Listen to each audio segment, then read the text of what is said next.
as Jude said, The Majestic Leo Marble is my 17th published novel, but the first of my novels was released in 1992, so that was 32 years ago.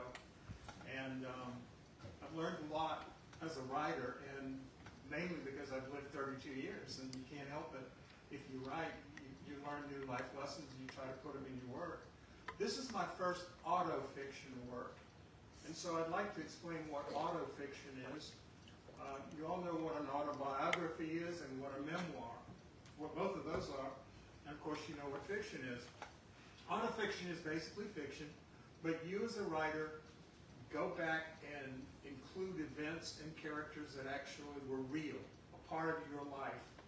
And you do a little bit of reimagining, a little bit of reinventing, and then you add totally original characters and plot elements, and you end up with an organic novel. All writers, to some extent, do use their life experiences in their work. But this one is very personal to me.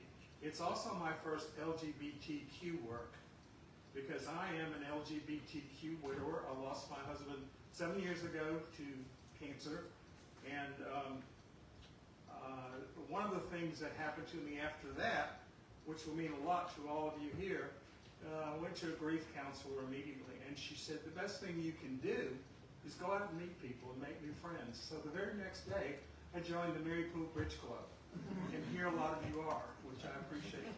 It was the best advice I think I ever got. And I remember the first time I introduced myself to some of you, and I told them why, I told all of you why I had come to join you, not just because I play bridge, but I was also debuting a Bridge to Death mystery series. I had a female detective, and she solved mysteries, and the background theme was bridge. And I said, I'm not here, however, to test plot elements out on you. And I remember Barbara Bailey said to me, she really appreciated the way I said, you needed us. And I did. I really did need new friends. I needed a diversion, which was fun and which I was pretty good at. I think I'm an okay bridge player. And anyway, back to the novel. It covers, it's a time capsule, and it covers the period from 1945 to 1990. And I'm going to read shortly the opening few paragraphs of this novel, which you will also read yourself when you buy the book. You'll get an idea of the tone of the novel when I read this to you, which I might as well go ahead and do right now. And the novel is divided into 4 sections: the overture, Act 1, Act 2, Act 3. On the evening of April 11th, 1946, the fetus who was destined to be an only child and who would be christened Leo Lawrence Marble quickened in an unusual way. His mother, Louisa, she of the towhead blonde hair, full lips, and pale blue eyes, was halfway through the 5th month of his development. And she was sitting in one of the cheap seats in the Majestic Theater in New York City, watching a performance of Rodgers and Hammerstein's Carousel in its original run. As a result, the first voice Leo heard through the thin wall of the womb was not his mother's, but that of John Raitt as Carnival barker Billy Bigelow singing. The deep, rich tenor notes made him take notice inside the warm, primordial, life-giving sea enveloping his very being. It came to him in a way he could not possibly understand when the voice started singing about gender assignment in life, whether Bigelow would become the father of a boy or a girl, and how to handle either event. The voice seemed more passionate at first about being the father of a boy, at the prospect of teaching him how to dive and swim in the bracing waters off the Maine coast. of just having fun with him, as fathers and sons were known to do.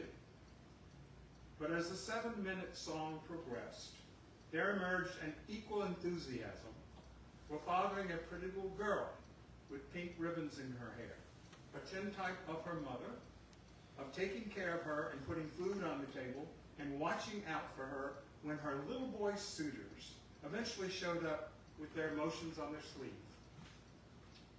And it was then that Leo's fledgling thoughts turned inward to a second in time that seemed an eternity. What am I going to be? A boy or a girl? Is it better to be one or the other? Can I be both at the same time? Well, that's just the first 3 paragraphs. Now, I want to put that in historical perspective. My mother did attend a performance in 1946 of the original run of Carousel in the Majestic Theater. And the first time she felt me kick was in the middle of that performance. So I didn't make that up. And that brings into focus something Steve Yates, a fellow writer, friend of mine, who mentioned this in the review of this novel that will appear in Sunday's Clarion Ledger. And he said there's a touch of magical realism in this book. And what is that? Some of you may be familiar with it. It's the idea that ideas and signs and signals and themes and strains come to us in our lives through sources that we may not be able to identify, but there's something out there in the universe that helps guide us all. And I believe that. And all you have to do is be open to it. Listen for it. And for that, you have to have a great deal of self-awareness and calmness. I like to say or think, because I try to do this, that the best rule, in addition to remaining open to the universe, is to practice the golden rule. I think it's the best rule that's ever been written. And there's nobody out there, no matter what your belief system is, that should object to that. Because we all really do want to be treated well, and we should want to treat others well. So, anyway, I've already mentioned that my mother was actually pregnant with me in New York City. My father was an editor and a writer for what was then termed pulp fiction. And they lived in a 2-room flat in Greenwich Village that had a polka dot toilet seat. And that sounds glamorous, but even then New York was pretty expensive. My father had gotten the job because he was a decorated fighter pilot in World War II. He got the Distinguished Flying Cross. And believe it or not, New York wanted people who could write, who could also explain how we beat the Japs and the Nazis in World War II. Well, my father was one of those who had beaten them over Guadalcanal, and he was also an English major from Sewanee.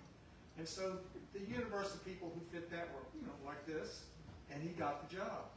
And it sounds like it was glamorous, and it was.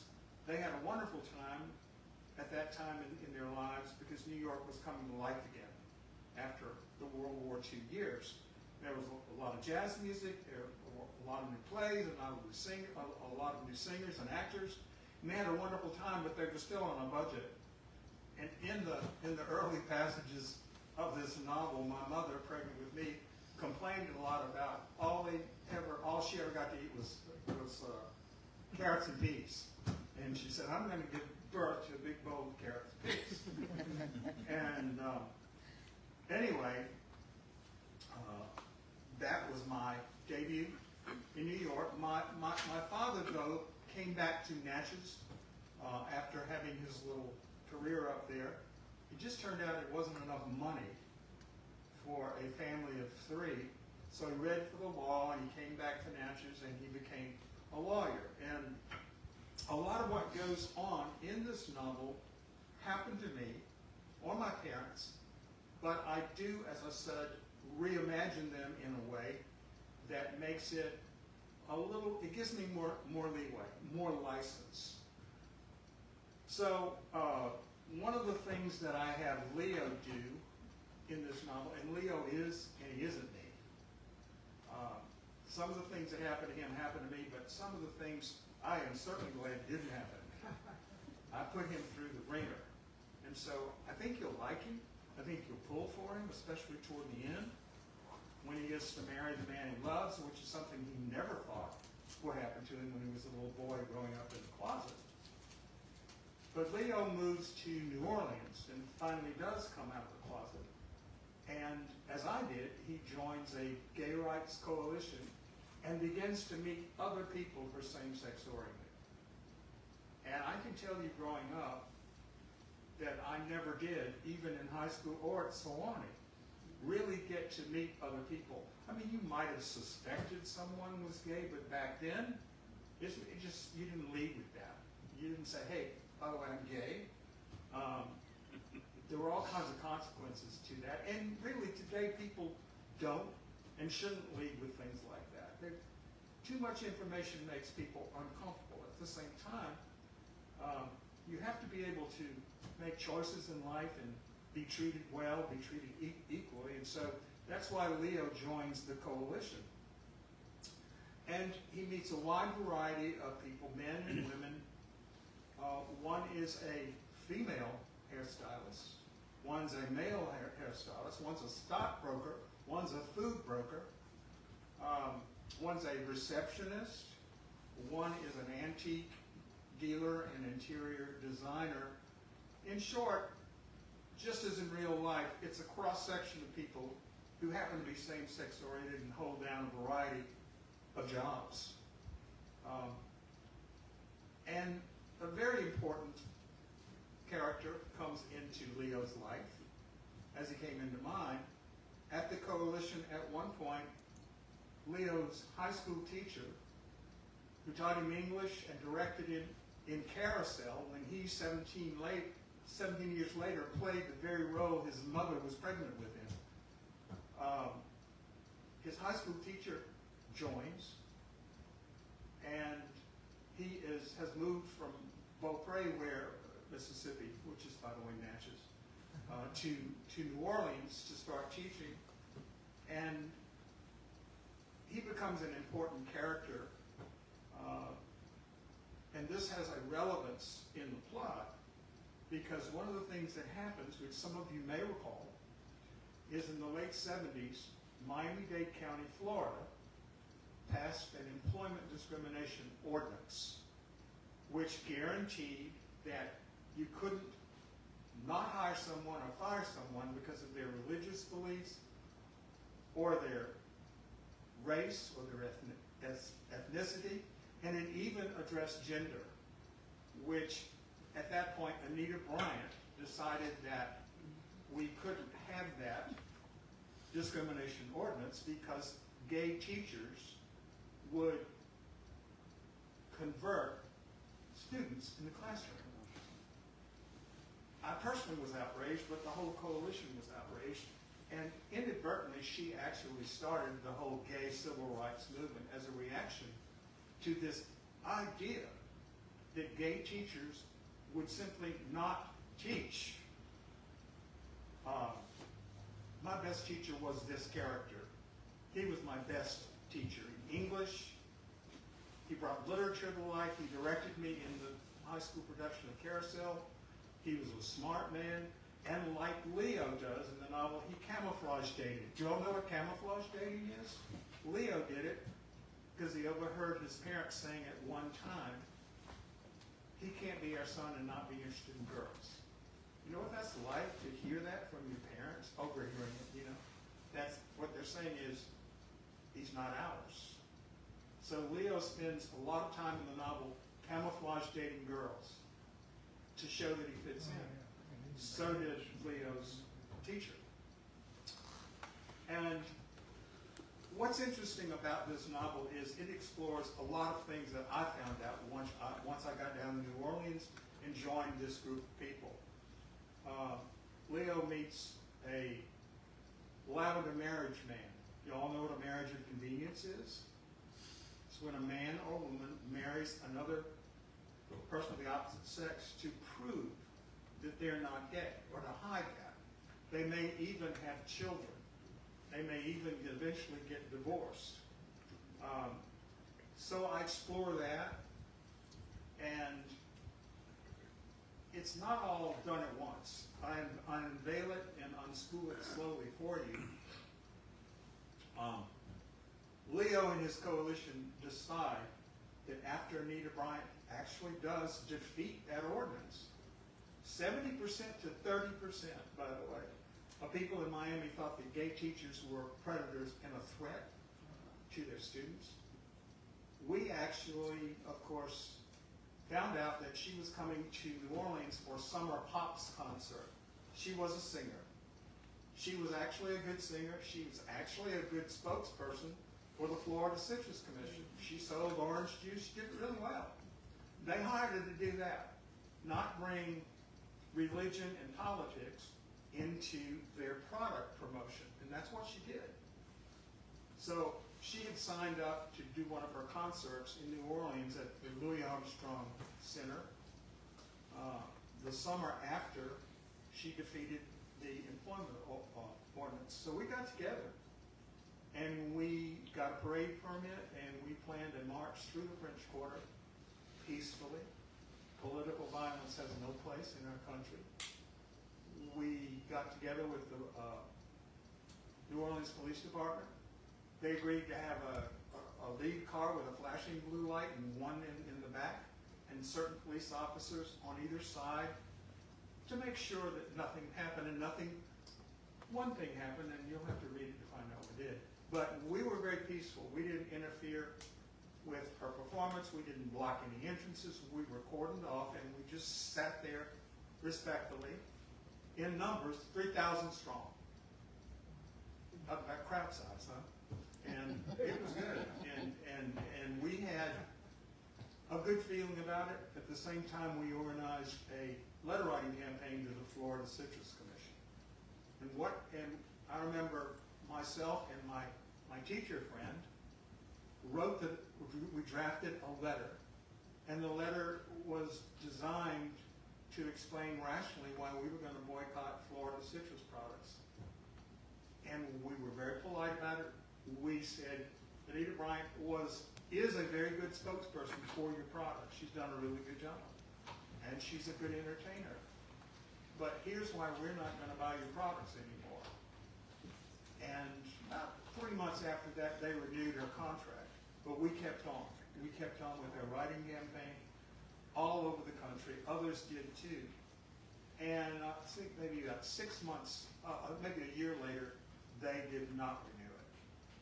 So she won the battle, but she lost the war. And I have absolutely nothing to say about her except that if you were told that you are a threat to people's children, or you're a predator, or you don't have a right to a job and you're judged by your job performance rather than your sexual orientation, if you don't stand up for yourself, nobody is ever going to stand up for you. So, that's in the novel, the details. I remember that my brother, my younger brother, who is straight, that's interesting. We were brought up the same way, by the same parents. I was the older, he was the younger. He was always straight, I was always gay. I knew I was gay when I was 6. It's in here. I responded to Charles Atlas ads on the back of comic books. Bodybuilder. 6 years old. Nobody said anything to me. Nobody did anything to me. No teacher certainly ever said anything. I had great teachers, by the way, throughout my career, both in Natchez and in the school system and at Salon. They were all good teachers, and I'm very grateful for having gotten a liberal arts degree. But my brother did come, and he stood on the sidelines and he watched us march. And he even went to a disco with me after it was over. I was a great dancer, he wasn't. I don't know what you can say about that. I don't want to promote stereotypes that gay people have rhythm or dance better than anybody else. But I love my brother for that. And anyway, eventually Leo has a trouble making connections with people, or finding somebody that he really enjoys or wants to make a life with. And who among us doesn't really want to make a life with somebody, to grow old with, perhaps have children, grandchildren, all of that stuff. It's part of the American dream, and it's part of the way life is. But I won't do too many spoilers and tell you that Leo does meet somebody, and I kind of transformed my husband. I gave him some qualities that he did have and some others that he didn't have, but at the end, Leo does get married. And I promise you, when I got married in Maine, on the coast of Maine, where Carousel took place, where Billy Bigelow was the barker, and where my mother, in the womb, was watching when I was 5.5 months old, I had this sense of completion, that my life certainly made sense. There was that magical realism. There was, the universe has a place for me. The universe has a message for me. I see it, I feel it, and that's why I'm here. This is the first book that's that personal, that I've tried to explain to all of you what it's like to come into the universe where some people don't think you have the right to exist, and they'll tell you that. I would never tell anybody that. I can't imagine people being that concerned with your private life or your marriage or your political views, your religious views. I mean, we just have to, well, I don't want to get too political, but somebody said it recently, mind your own damn business. So, anyway, I would like to take any questions that you all have. I hope I've given you an idea of what this book is about. As I said, look for the review Sunday in the Clarion Ledger, either online or from the paper. And I know all of you. I see a couple. I'm so glad to see Bill and Carol down here. So glad to see you. We miss you at Bridge. Any questions that any of you would like to answer? And everything is open, as far as I'm concerned. Yes, Stella. Rob, how long did it take you to work on and write this book, complete it? On this book? Mm-hmm. It took me about a year. I was under contract for almost all the others, and I had deadlines. And some of those, it took me like 6 months. But this one took a little bit longer. And again, my grief counselor, my therapist, who is not here tonight because she had surgery recently, she helped me realize that I had more in me than just writing a series. Not that I regret writing any of those series. The Piggly Wiggly series, the Jerry Cola Book Club series, the Bridge to Death Mystery series. That was really good experience as a writer, and I learned how to manage a story.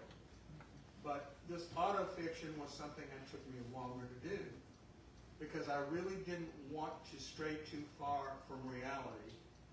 And I don't think I did. I think this is a testimonial to trying to live an authentic life. And I think all of us should want to try to do that, whatever that is. We all are on different journeys, and we should respect each other's journeys. And when we can help each other, I think we should. Anyone else? Don't be shy. Yes, Robert, I've read quite a few of your books, and I'm trying to think, I can't remember offhand because it's been a while since I've read many of them, but did you ever introduce just a random gay character? I can't remember. Yes, I did. I had, in the Bridge to Death Mystery series, I thought there was somebody. I did. I had a gay artist. Yeah, that's what. Which, by the way, I am. And he was he was introduced in the second Bridge to Death Mystery novel, playing the devil. Yes, I remember. And then back in the first series, the Piggly Wiggly series, in the second book, Kissing Babies at the Piggly Wiggly, I had a gay couple.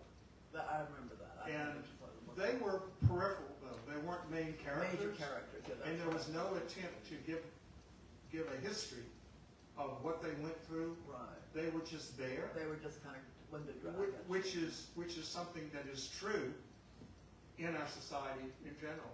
Most people, I think most people know someone who's gay or have a friend or a family member, and all of you now do because of me.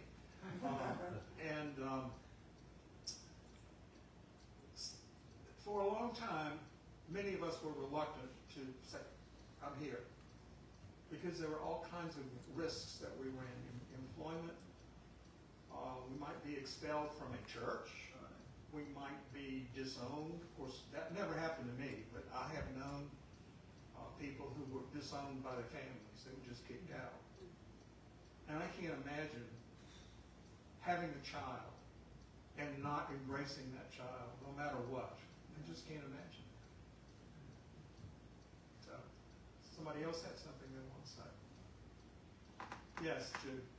How did you decide which elements of your life to keep in the story and which elements, what to fictionalize?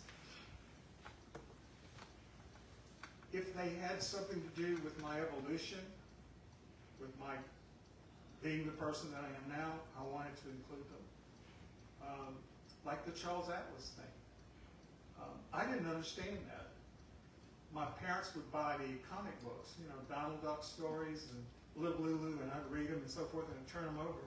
And here was this bodybuilder ad, and my eyes would just pop. And I said, wow. So I tell that story. Then I also tell the story when I was 13, I was in a little theater production one summer. Oh, and I fell madly in love with, I was 13, he was 18. He didn't even know I existed. He was a senior in high school. He was in high school. Kids in middle school or junior high, boy, I can't wait to get to high school, you know, and little do you know that you're going to have to deal with a lot of stuff that you have to work through it. It wasn't physical. It was emotional. I wanted not only to be around him, I wanted to be like him. I wanted to be him. It was much more emotional, and sometimes I think we think of any kind of sexual attraction as being all there is, but that's not love. And I told my mother about it. I said, I think I'm in love with a boy in the little theater production. Well, you know, parents don't hear that well, I can tell you. It doesn't matter what their educational level is, what their religious beliefs are, what their political beliefs are. I don't think a parent out there wants to have a daughter or son say, I'm gay. I just don't. That's who they are. And it's not a matter of choice. It never was with me. I haven't met anybody that say, oh yes, yeah, I decided that I wanted to like boys instead of girls. It just doesn't work that way. When it happens to you, when you get your first crush, whether you're a boy or a girl, boy, it hits you. And you try your best to deal with it, but it's hard because you really want that person to like you. So I included that. And then when I went to Sewanee, something did happen to me. I was totally in the closet. But my senior year, I had a roommate whose mother died of a heart attack halfway through the semester. And he was gay. Eventually, I think we had a talk about it. Imagine losing a parent your freshman year in college. And that affected me too, because I was close to my parents. And so I took that episode, I called him Greg in the novel, and he and I never did become an item, period. So I sent him off to Kenya in this book as a Peace Corps volunteer. Which, well, I'm not going to do a spoiler. But Greg is an important character, and you may pull for him, but I did. But I tried to include, again, to get back to your question, as well as the Anita Bryant March events that actually happened to me that promoted me as a person who could stand up for himself, take a deep breath, write, make friends, not be afraid to say who I am. And that's a big step for a lot of people. If you're not gay, I think you can relax a little bit. Now you may have in-law problems, but nobody is going to go out of their way, at least most people are not going to say to you, you should be marrying that girl, you should be marrying that guy. They might try to say that, but what they won't come up to you and say is, you shouldn't have the right to get married, period. You shouldn't even be around. So that's a little bit different. I hope that answers your question. Anybody else? Well, I'd be happy to sign any copies that you would like, and a couple of you have already come early, which I appreciate. They were Bridge Club members. And I will continue my book tour.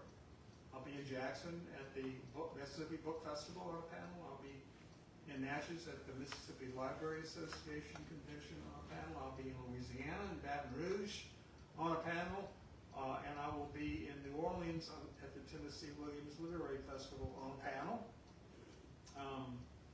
I have high hopes for this book, mainly as something that will enlighten people and make them appreciate everyone, other people. Yes, I think that's really why we're here. And I'm not going to ever go back on that.